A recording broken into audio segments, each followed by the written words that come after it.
बच्चों, आज हम पढ़ेंगे कक्षा 9वीं गणित विषय की प्रश्नावली 2.5 का प्रश्न 6। ठीक है, प्रश्नावली 2.5 के प्रश्न 6 का पहला प्रश्न। और यह प्रश्न है, निम्नलिखित घनों को प्रसारित रूप में लिखिए। तो यहाँ पे घन दे रखे बच्चों, तो जहाँ पर घात 3 लगी होती है उसे घन कहा जाता है। तो यहाँ घन दे रखा और इसे प्रसारित रूप में हमें लिखना है। तो बच्चों, आपको याद ही होगा कि हमने सर्व समीकाएं जो याद करी थी, सर्व समीकाओं के अनुसार हम इसको आसानी से कर सकते हैं। तो यहाँ पर जैसे 2 पद दे रखे हैं, तो हम यहाँ पर कौन सी सर्व समीका का प्रयोग कर सकते हैं बच्चों? x धन y का घन, है ना, या x धन y की घात 3, है ना। तो यह भी घन था। और इसका प्रसारित रूप क्या था बच्चों?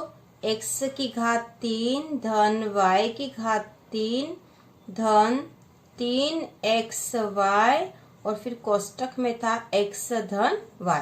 तो इस तरह से हम इसको इस रूप में लिखकर इसका प्रसारित रूप आसानी से निकाल सकते हैं। तो चलो बच्चों करते हैं। तो सबसे पहले हम देख लेते हैं कि यह जो हमें सवाल दे रखा है, इसमें x और y क्या क्या होंगे। तो आपको स्पष्ट दिखाई दे रहा है कि इसमें x बराबर तो है 2x। ठीक है, x के स्थान पर यहाँ क्या है? x के स्थान पर यहाँ क्या है? 2x है। और y के स्थान पर क्या बच्चों? y बराबर है 1। ठीक है, y बराबर है 1, हमें स्पष्ट दिखाई दे रहा। अब हम इसे इस रूप में लिख देंगे।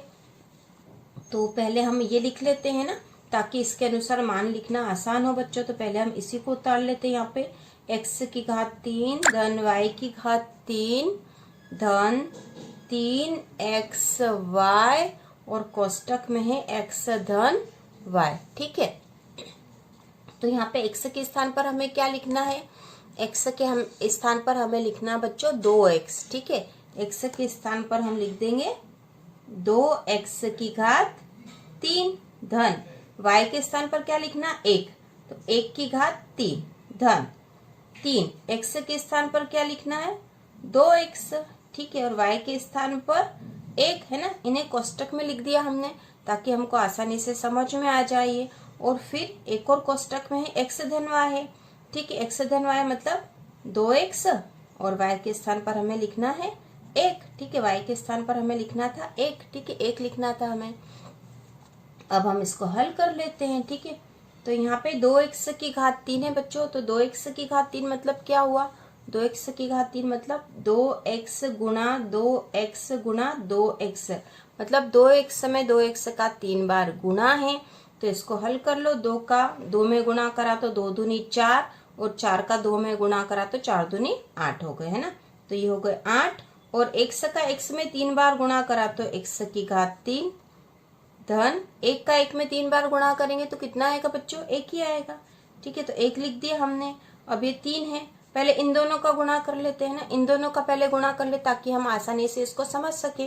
तो 2x का 1 में गुणा करा तो कितना आ गया? 2x का 2x ही आ जाएगा। ठीक है, 1 का गुणा करेंगे तो। और यहाँ पे है 2x धन 1। ठीक है, तो यहाँ पे बच्चों देखो, यह जो सर्व समीका के अनुसार यहाँ पे 3xy और कोष्टक में x धन y था, मतलब x धन y का इसमें गुणा है, क्योंकि इन दोनों के बीच में कोई निशान नहीं, मतलब यहाँ पे भी गुणा है। ठीक है, तो हमने यहाँ तक तो कर लिया है।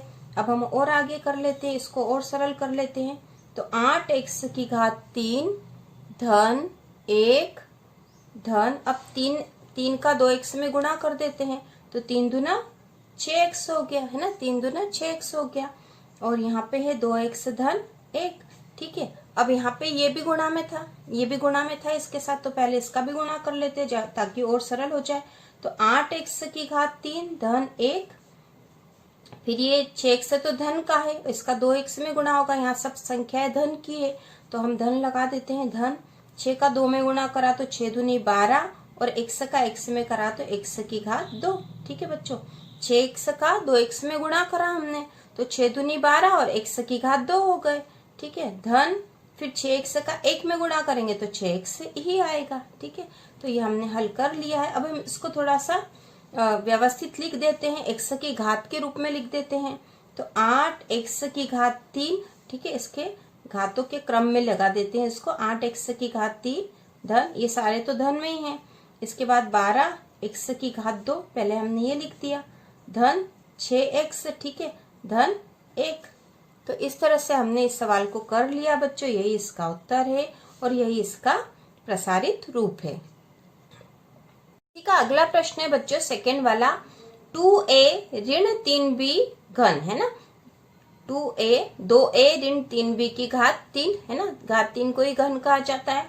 तो इसमें भी हम कौन सी सर्वसमीका का प्रयोग कर सकते हैं बच्चों, आपको याद आ रही होगी, ये सर्वसमीका होगी x ऋण y की घात 3। ठीक है, x ऋण y की घात 3, वह इसके अनुसार बिल्कुल सही है ना, x ऋण y की घात 3। तो इसका प्रसारित रूप था बच्चों x की घात 3 ऋण y की घात 3 ऋण 3xy और कोष्टक में था x ऋण y। ठीक है, तो यह सर्वसमीका थी बच्चों। अब इस सर्वसमीका के अनुसार हम देख सकते हैं कि यहाँ पे x के स्थान पर इसमें क्या आएगा, तो x बराबर क्या आएगा बच्चों 2a।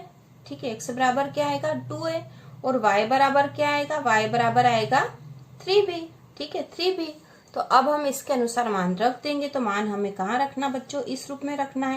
तो पहले एक बार लिख लेते हैं, x की घात 3 ऋण y की घात 3 ऋण 3xy और कोष्टक में x ऋण y। ठीक है, तो x के स्थान पर हमें लिखना है 2a, तो 2a की घात 3 ऋण y के स्थान पर लिखना है 3b, तो 3b की घात 3 ऋण 3x के स्थान पर क्या लिखेंगे हम, x के स्थान पर लिखेंगे 2a और y के स्थान पर 3b। ठीक है, और x ऋण y तो 2a ऋण 3b है ना, x और y के हमने मान रख दिए यहाँ पर। अब हम इसको हल कर लेते हैं। तो 2a की घात 3 का मतलब क्या होगा बच्चों, 2a में 2a का 3 बार गुणा, तो 2a गुणा 2a गुणा 2a है ना, 2a का 2a में 3 बार गुणा है, तो 2 का 2 में करा तो 2 दूनी 4 और 4 दूनी 8 हुए, ये 8 हुए, और a का a में 3 बार गुणा हुआ तो a की घात 3 हुआ। ठीक है, और उसी प्रकार यहाँ ऋण लगा देते, पहले कोष्टक को हल कर लेंगे है ना, 3b की घात 3 है, तो 3b की घात 3 मतलब क्या हुआ बच्चों, 3b में 3 बार गुणा। ठीक है, तो 3 का 3 में गुणा करा तो 3 तिया 9 और 9 का 3 में गुणा करा तो 9 तिया 27, तो यहाँ आएगा 27। ठीक है, 27, और b का b में 3 बार गुणा हुआ तो b की घात 3 b की घात 3। ठीक है, और इसको हल कर लिया आप, तो ये ऋण का तो था ही सही, यहाँ पे ऋण का निशान था ही सही, तो यहाँ ऋण आ जाएगा, इसमें कोई प्रॉब्लम नहीं है। ठीक है, ऋण 3 है ना, इन दोनों को पहले हल कर लेते, इन दोनों का गुणा कर लेते हम पहले। तो 2 का 3 में गुणा करा तो 2 तिया 6 है ना, और a और b दोनों अलग अलग है, दोनों आ जाएंगे a b। ठीक है बच्चों, अब यहाँ पे 2a ऋण 3b तो है ही सही, ऐसा ही लिख देंगे हम, इसको कुछ नहीं कर सकते। अब देखो बच्चों और करते हैं हम इसको हल, 8a की घात 3 ऋण 27b की घात 3 ऋण है ना, ये ऋण का और ये धन का गुणा हो रहा है ना बच्चों, अब ये ऋण का और ये धन का तो ऋण ही आएगा। 3 का 6 में गुणा करा तो कितना आ जाएगा, 3 छंग 18, 3 छंग 18, और ए बी। ठीक है, ए बी तो आ ही जाएगा ऐसा कैसा, और यहाँ पे कोष्टक में है 2a ऋण 3b, 2a ऋण 3b।